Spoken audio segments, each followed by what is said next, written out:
설교 말씀 올리겠습니다.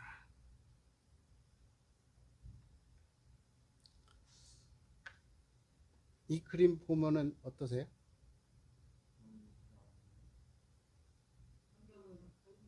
정겨워요?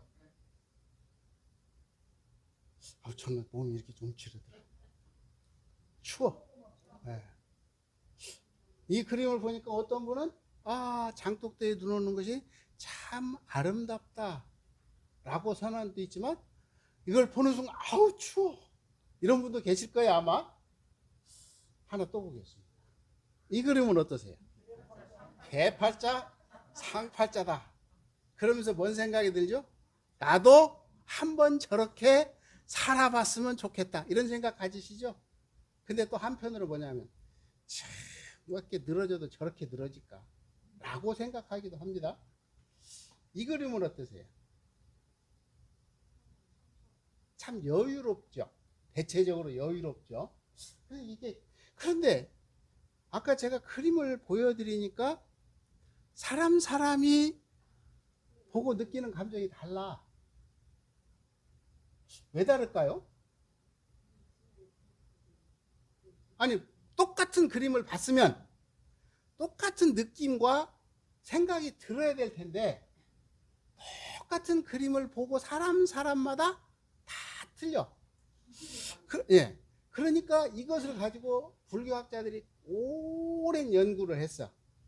그랬더니 유식학자들은 뭐라고 이걸 정리를 했냐면, 사람은 질이 다르다라는 거예요. 사람은 질이 달라서 어떤 사람은 부처될 성질의 질이 높은 사람이 있는가 하면, 저건 부처가 와도 구제하지 못할 정말 핫질이 있다는 거예요. 그렇기 때문에 받아들이는 느낌이 다르다, 이제 이렇게 말씀을 했어요. 근데 이건 옳고 그름의 문제가 아니고 학자들이 그렇게 이야기를 합니다. 그런데 우리가 해는 그러면 아주 대단히 유명하신 분이잖아요. 그분이 뭐라 그러냐면 본래 마음은 없대. 신기하죠.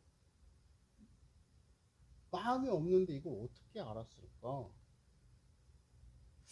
그런데 종산님은 같이 한번 읽어보자. 시작. 우리의 성품은 원래 청정하나 경계를 따라 그 성품에서 순하게 바라면 선이 되고 거슬려 바라면 악이 된다. 그러니까 정산종사님이 보기에는 본래부터 이게 좋은 거다 나쁜 거다 규정되어 있는 게 아니라 순하게 바라면 선이 되고 거슬려서 바라면 악이 되는데, 근데 예화를 들어서 그렇게 말씀을 해주셨죠. 칼을 가지고 있다. 칼을 강도에게 주면 뭐가 되죠? 흉기가 되잖아요. 그런데 이걸 요리사에게 주면 뭐가 되죠?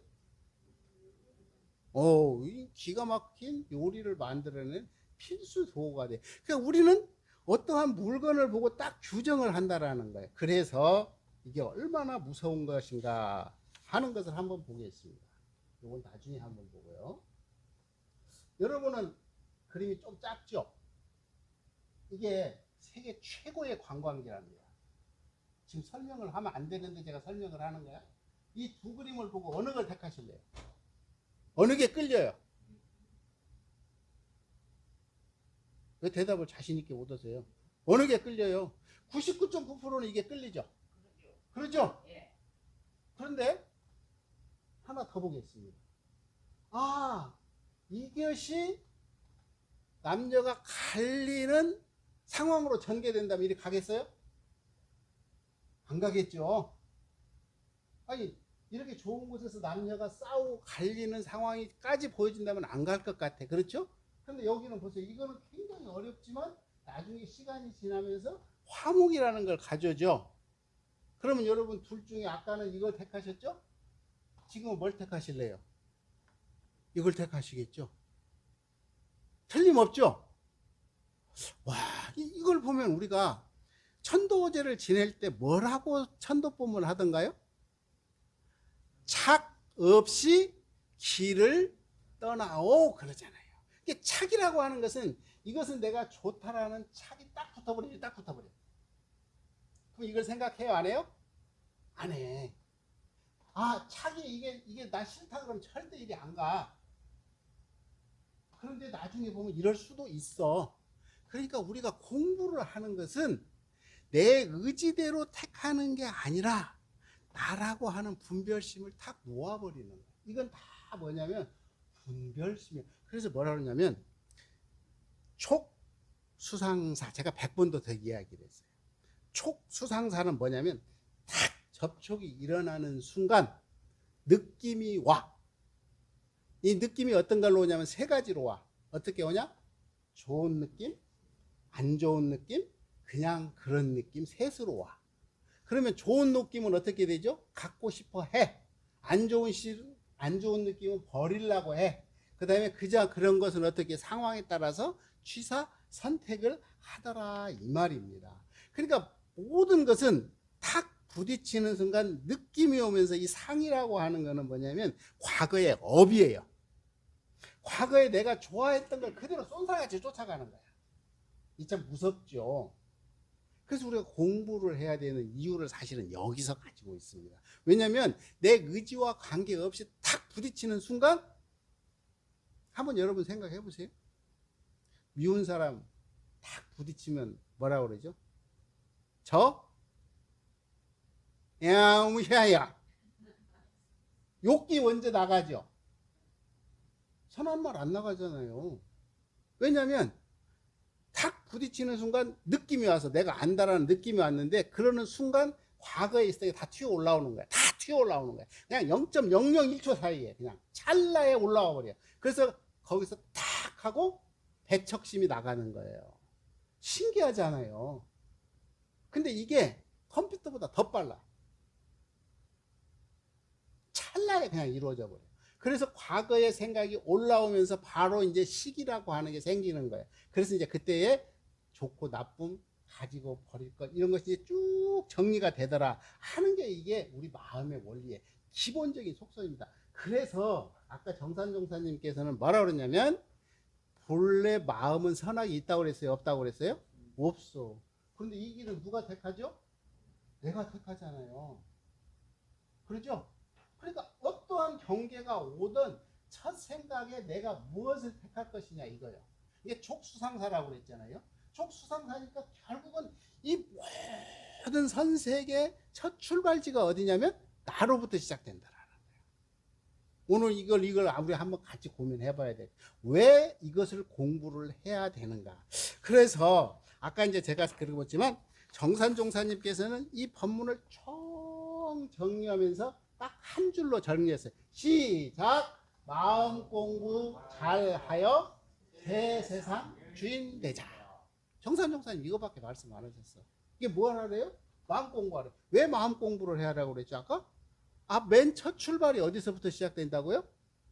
지금 갈라지는 경계에서부터 시작된다. 그러니까 우리 옛날에 그런 말을 했어요. 미국 이민 가는 사람들이 첫 비행기에서 누구를 만나느냐에 따라서 인생이 바뀐대.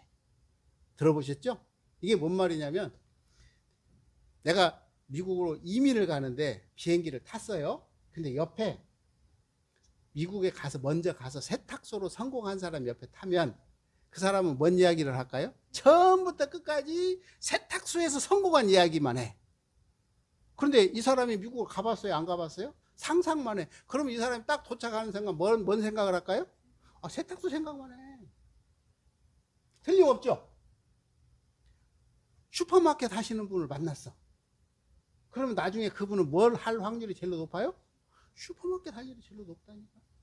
이게 뭐냐면 첫 생각이 이렇게 무서운 거예요. 첫 생각이. 그런데 우리는 신기할 정도로 이 생각이라는 것은 끝이 없어. 계속 취사 선택을 해야 돼. 제가 이제 법회 때마다 그러죠. 법회 때 오고 싶은 사람도 있고 안 오고 싶은 사람이 있어. 끌려서 오는 사람도 있고 그냥 의무적으로 오는 사람도 있어. 근데 그거 선택도 누가 하냐면 결국은 내가 아는 거잖아요. 근데 한번 보세요. 이게 무지개 몇 색깔입니까? 7색깔 무지개 그렇죠? 그럼 보세요. 빨주노초 파남보 그랬죠? 어디서 어디까지가 노란색입니까? 명확해요? 없죠? 그냥 우리는 그렇게 이미지화 시키는 거야. 그래서 대종사님은 이렇게 정리를 해주셨어요. 잘 보세요. 성품, 정신, 마음, 뜻. 아까 무지개처럼 선을 정확히 나누기는 쉽지 않지만 굳이 나누어 본다면 성품과 정신과 마음과 뜻이 있다. 이 성품이라는 건 뭐냐면 바탕이야, 바탕. 이건 누구나 똑같아. 아까 창부 이야기가 나올 때 대종사님이 뭐라 그러죠? 불성은 똑같대요? 안 똑같대요? 똑같대요. 창부 이야기를 하니까 창부로 예화를 풀어가겠습니다. 그러면은 성품은 창부나 나나 똑같아요? 안 똑같아요? 똑같아, 똑같아. 본 바탕. 그런데 여기서 하나가 탁 나와. 아까 빨주노초 파남보에서 한 색깔이 나올 때 뭐가 나오냐면 정신이라는 게 나와. 정신이라는 게 나오면서부터 성품과 나라고 하는 개체가 분리되기 시작해. 여기까지는 나가 없어. 근데 여기서부터 뭐가 생기냐면 나라는 게 생기기 시작해. 그런데 명확하지는 않아. 그래서 뭐라고 그러냐면 성품과 같으나 영영하다 그랬죠. 그러면서 여기서 나오는 게 뭐냐면 마음이야. 우리가 한번 보세요. 네 마음대로 해 그러죠. 네 마음대로 해 그러죠. 네 마음대로 하라는 건 뭐예요? 나의 마음이잖아요. 나의 마음. 나의 마음이라고 하는 것은 나만이 가지고 있는 그런 거예요. 그래서 정신에서 이렇게 분별이 나타나기 시작해. 좋은 거, 싫은 거, 분별이 나타나기 시작해. 그래가지고 이것은 이제 뜻이라고 하는 것은 뭐냐면 행동이에요, 행동. 좋은 것은 어쩌려고 그러죠? 취하려고 그러잖아요. 안 좋은 것은 뭘 하려고 그래? 버리려고 그래. 취사 선택을 누가 하냐면 결국 내가 하잖아요. 이걸 뭐라 그러냐면 뜻이라고 해요. 그러니까 결국은 우리가 공부라고 하는 거는 어디서부터 시작되는 거냐면 여기서부터. 그래서 원불교에서는 한마디로 이야기하면 뭐냐면 정신 차려. 뭐 노래도 있더만 뭐 정신 차려 이 친구야 맞나요? 뭐 하여튼 그런 노래도 있잖아요. 이게 원불교 공부는 이 정신을 뚜렷이 차리는 것으로부터 있어진다. 자, 여기서 뭐라 그러냐면 성품은 본연의 최요, 성품에서 정신이 나타나나니 정신은 성품과 대동하나 영영한 감이 있는 것이며 정신에서 분별이 나타날 때가 마음이요, 마음에서 뜻이 나타나나니 뜻은 곧 마음이 동하여 가는 곳이니라. 자, 아까 창부 이야기했죠. 창부가 그만두고 싶다라는 생각은 어디서 시작할까요? 정신일까요? 마음일까요? 뜻일까요? 한번 맞춰보세요. 어딜 것 같아? 아, 나 이제 그만둬야겠다. 어디냐? 마음이야, 마음. 이 마음이 들어야만 결국은 그만두는 거야. 여기까지는 뭐냐면 거기 직업의식까지는 안 가. 그냥 뚜렷한 나의 개체가 있어. 불성에서 나와서 나라고 하는 게 창부라고 하는 게 형성이 돼. 이름이 형성이 된단 말이죠. 그런데 행동을 할 수 있는 기반이 되는 거는 뭐냐면 마음이에요. 그래서 이 마음으로서 어떤 형태를 이루는 것을 우리는 이렇게. 그래서 이것을 놓고 보면 결국은 우리의 삶이 뭐가 돼야 되냐면 같이 읽어봅니다. 시작. 때문에가 아니라 덕분에. 한번 보세요. 왼수하고 같이 살죠. 아, 왼수하고 다 같이 살아. 그냥 인정해. 부정할 거 없어. 왼수하고 살아. 그런데 왼수를 왼수로 생각하면 영원히 왼수가 되죠. 그런데 가만히 생각해 보세요. 자녀들 키워보신 분은 그런 말을 많이 하실 거야. 아우, 저 왼수 같은 새끼가 나중에 손주를 나누니까 그렇게 이쁠 수가 없다. 그런 말을 합니다. 그러니까 키울 때는 힘드니까 우리는 뭐라고 하냐면 왼수라는 단어를 쓰죠. 그런데요, 이 왼수가요, 나의 존재를 일깨워 줍니다. 사실은 그때 그 아이들이 없으면요, 내가 목숨 걸고 돈 안 벌었을지도 몰라. 과거 한번 생각해 보세요. 그 왼수 같은 놈들이 있어서 결국은 내가 이렇게 열심히 생활을 했어. 직장 그만두고 싶은 때가 얼마나 많았겠어. 그런데 그 왼수 같은 놈들 때문에 어떻게든 견디고 살아서 나중에 보니까 아, 인생이 바뀌어 있더라. 그러니까 이게 뭐냐면 마음을 내는 것이 이와 같다라는 거야. 이와 같다라는 거. 그러니까 이것이 공부심으로 가는 것을 알고 가면 덕분으로 바뀌어. 그래서 가만히 세월을 지난 후에 보면 그 원수 같은 놈들 덕분에 오늘의 내가 있어. 맞죠? 인정하셔야 됩니다. 꼭 그렇게 인정하셔야 돼. 그러니까 이게 뭔 말이냐면 인과적으로 봐도 자녀가 내 집에 올 때는 내가 자녀가 부모를 택해서 오는데 지가 먹을 복은 가지고 온대요. 그러니까 부모는 뭐냐면 그 복을 관리만 해주면 된대요. 그래서 돈을 제일로 많이 들을 때가 언제냐면 애들 키울 때랍니다. 그런데 애들이 다 크고 나면 복이 안 들어온대요. 왜 그런가 그랬더니 그때부터는 지복으로 산대요. 지복으로 산대요. 그러니까 복이 많은 사람은 들어오지만 자녀들이 얼추 크고 나면 별로 돈이 집에 안 들어온답니다. 그러니까 지복은 지가 갖고 오기 때문에 부모는 관리만 잘. 그래서 우리가 공부라고 하는 것은 뭐라고 표현했냐면 이제 때문에가 뭘로 바뀐 거예요? 복분으로 바뀐 거예요. 때문에가 복분으로 바뀐 것이다. 그래서 대종사님은 정신이라 하면 마음이 뚜렷하고 고요하여 분별심과 주착심이 없는 거래요. 근데 문제는 뭐냐면 분별심과 주착심이에요. 자, 보세요. 한 제자가 여쭈었습니다. 독사가 어찌 동포원이 되겠습니까? 아니, 독사가 동포예요? 아니죠. 근데 정산종사님은 뭐라고 하냐면 동포원이 맞다. 그런데 만약에 독사가 없다고 생각을 해봐라. 어떤 문제가 생길까요? 그렇죠. 생태계가 무너져 버려요. 엊그제 여기 지나가는데 119 막 소방차 큰 차가 왔어. 그래서 웬 차인가 그랬더니 여긴 저수지가 있으니까 그 물뱀, 꽃뱀이겠죠. 애들이 왔다 갔다 하니까 아이들이 보니까 막 소스라치게 놀리는 거야. 근데 굴 속으로 들어가니까 신고를 했는가 봐. 얼마나 무서웠겠어요. 그런데 그 소방사가 와도 그 찾을 수 있어요? 못 찾죠. 구멍으로 들어가 버리면 못 찾아. 구멍 들어가기 전 이야기지. 그런데 참 열심히 하는 모습을 보여주시더라고. 그게 이제 끝나는 거예요. 그런데 우리들의 삶이라고 하는 게 이와 같다라는 거예요. 그러니까 이 세상의 모든 것은 왼수로 보면 왼수만 살고요.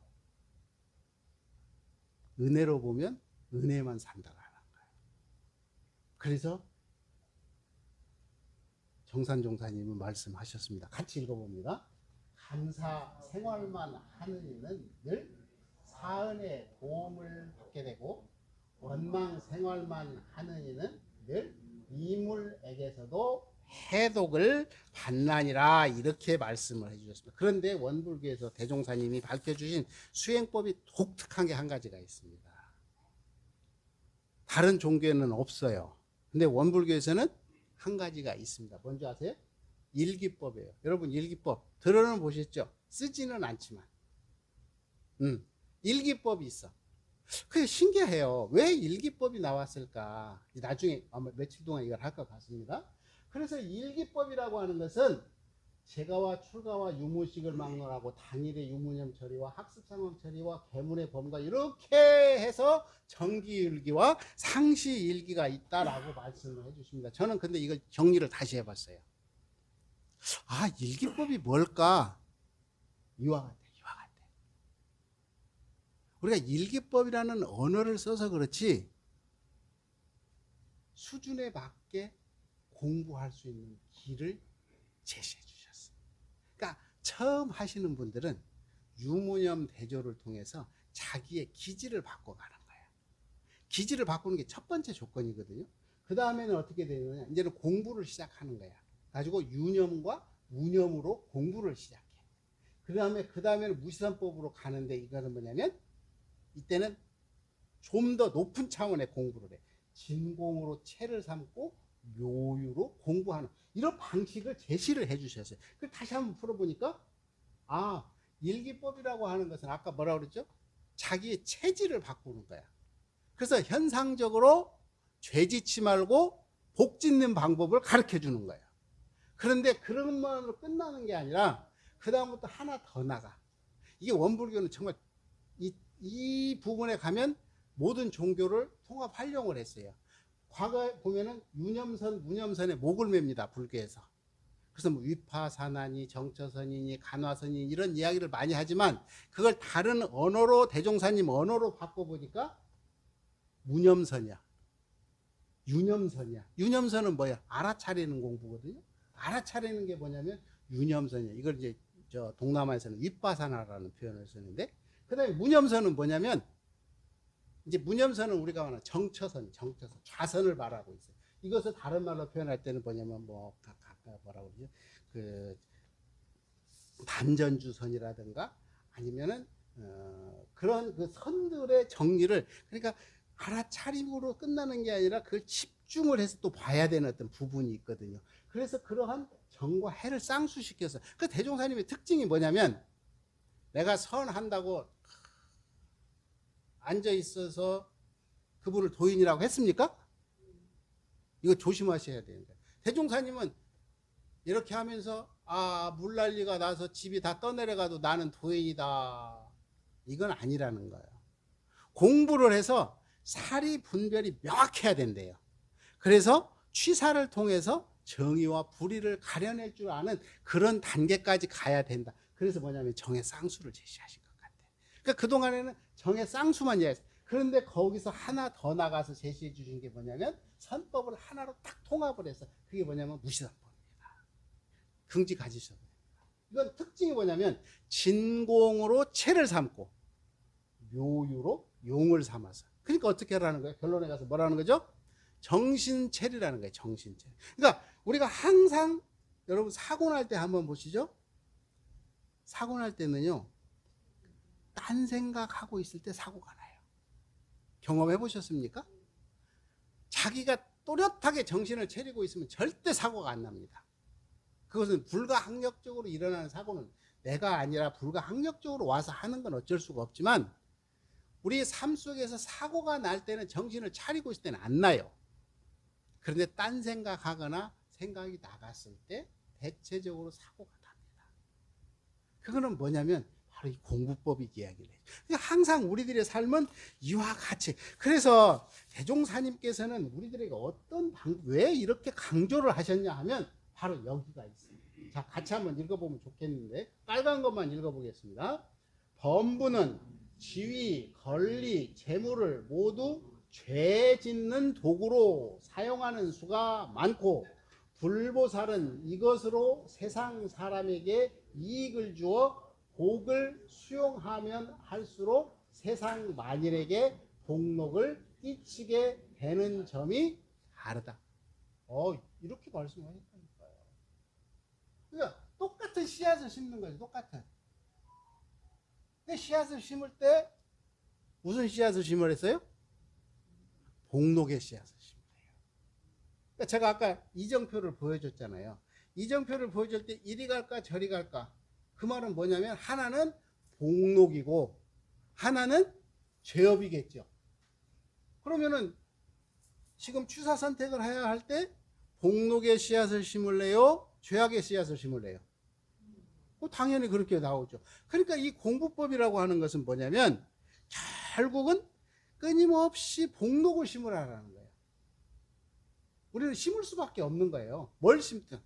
그래서 복록을 끊임없이 경계마다 심으면 쉽지 않죠. 왜냐하면 아까 말씀드렸잖아요. 수많은 세월을 내가 엄력이 찌들어 살았고 내 좋은 것만 하고 살았는데 어찌 그게 복록의 씨앗이 심어지겠습니까? 그런데 이거를 공부를 하는 이유는 뭐냐면 이제 알았으니까 지금부터라도 심자라는 거예요. 그러면은 전에는 복록과 죄업이 반반이었다면 이제부터는 기울어지기 시작할 거 아닙니까? 그런데 신기한 거는 뭐냐면 제가 꼭 이야기하지만 이 반반이라고 하는 개념이 우리가 느끼는 거는 49대 51이에요. 그러니까 이게 2%만 되면 한쪽으로 기울거든요. 근데 내가 느끼는 감정은 어떤 감정이냐면 50%를 다 느껴요. 그러니까 내가 불행하다는 감정이 50%가 아니에요. 몇 프로냐면 49대 51. 그러니까 행복하다는 게 49, 불행하다는 게 51이야. 그런데 불행하다는 게 51이면 쫙 기울기 시작하면 나는 온통 불행한 사람으로 내가 느끼는 거예요. 이걸 정확히 아셔야 된다니까. 그래서 우리들이 삶이라고 하는 것이 극과 극으로 가 있으면 방법이 없어요. 이거는 부처님이 다시 오셔도 못 고쳐. 극과 극으로 가 있으면 부처님이 오셔도 못 고친다니까. 그런데 부처님은 뭐라고 그랬냐면 고락상반. 뭐라고요? 고락상반. 그러니까 고와 낙이 사로사로 반반이라고 봐도 과언이 아니라는 거예요. 그런데 내가 느낄 때는 어떻게 내가 불행하다는 사람은 나는 항상 불행한 사람. 이게 지배를 하니까 어떻게 돼? 일이 잘 될까요? 안 되죠. 안 될 수밖에 없어. 그래서 우리는 끊임없이 뭐를 심어야 된다고요?